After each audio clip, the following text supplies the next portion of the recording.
కలియుగ వైకుంఠం తిరుమల మరో వేడుకకు సిద్ధమైంది.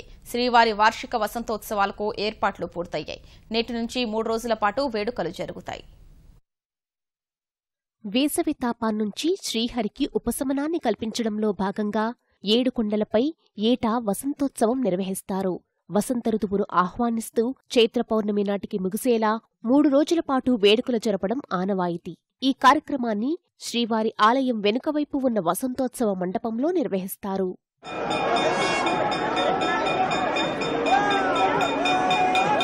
ఉత్సవాల కోసం వసంత మంటపాన్ని వివిధ రకాల పుష్పాలతో సుందరంగా అలంకరించారు.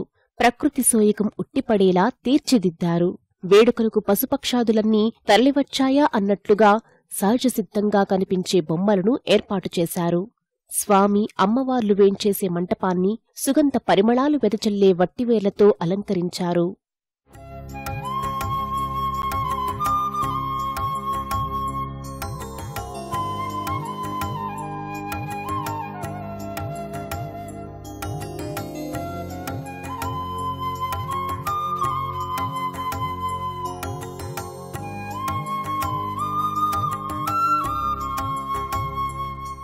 గత ఏడాది కంటే భిన్నంగా ఈసారి చింపాంజీలు, అలాగే సీతాకోకచిలుకలు, ఖడ్గమృగము, తాబేలు, అదే కొండముచ్చులు, వీటి కాకుండా గత ఏడాది లాగానే ఆవు, దూడ, ఏనుగు వివిధ రకాల పశువులు, అలా పక్షులు, వివిధ రకాల కిలకిల రావులతో ఏర్పాటు చేస్తున్నాము.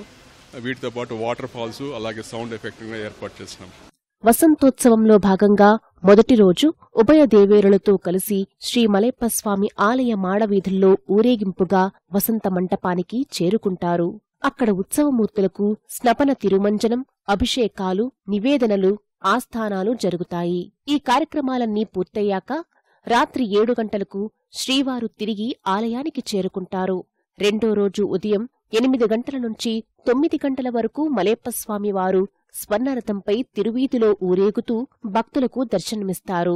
అనంతరం వసంత మంటపానికి చేరుకుంటారు. అక్కడ సాయంత్రం వరకు అర్చకులు స్వామివారికి ఆస్థానాలను నిర్వహిస్తారు.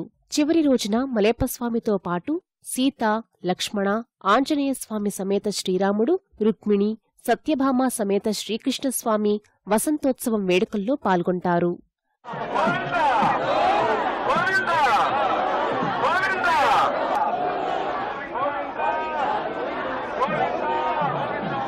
ఉత్సవాలు జరిగే 3 రోజుల పాటు ఆర్జిత సేవలైన కళ్యాణోత్సవం, ఊంజల్ సేవ, బ్రహ్మోత్సవం, శాస్త్ర దీపాలంకార సేవలను తీతీదే పూర్తిగా రద్దు చేసింది.